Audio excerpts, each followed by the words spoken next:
The Hawk 125 is definitely not a tiny little pit bike. The Lafon Spec, in comparison, is actually rather short. I don't know how well that shows up, but I'm thinking it's a good 4 inches lower seat height wise.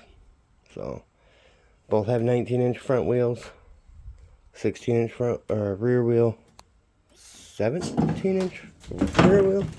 Yeah, 17-inch rear, 16-inch rear, 19s up front for both of them. 200cc, 125.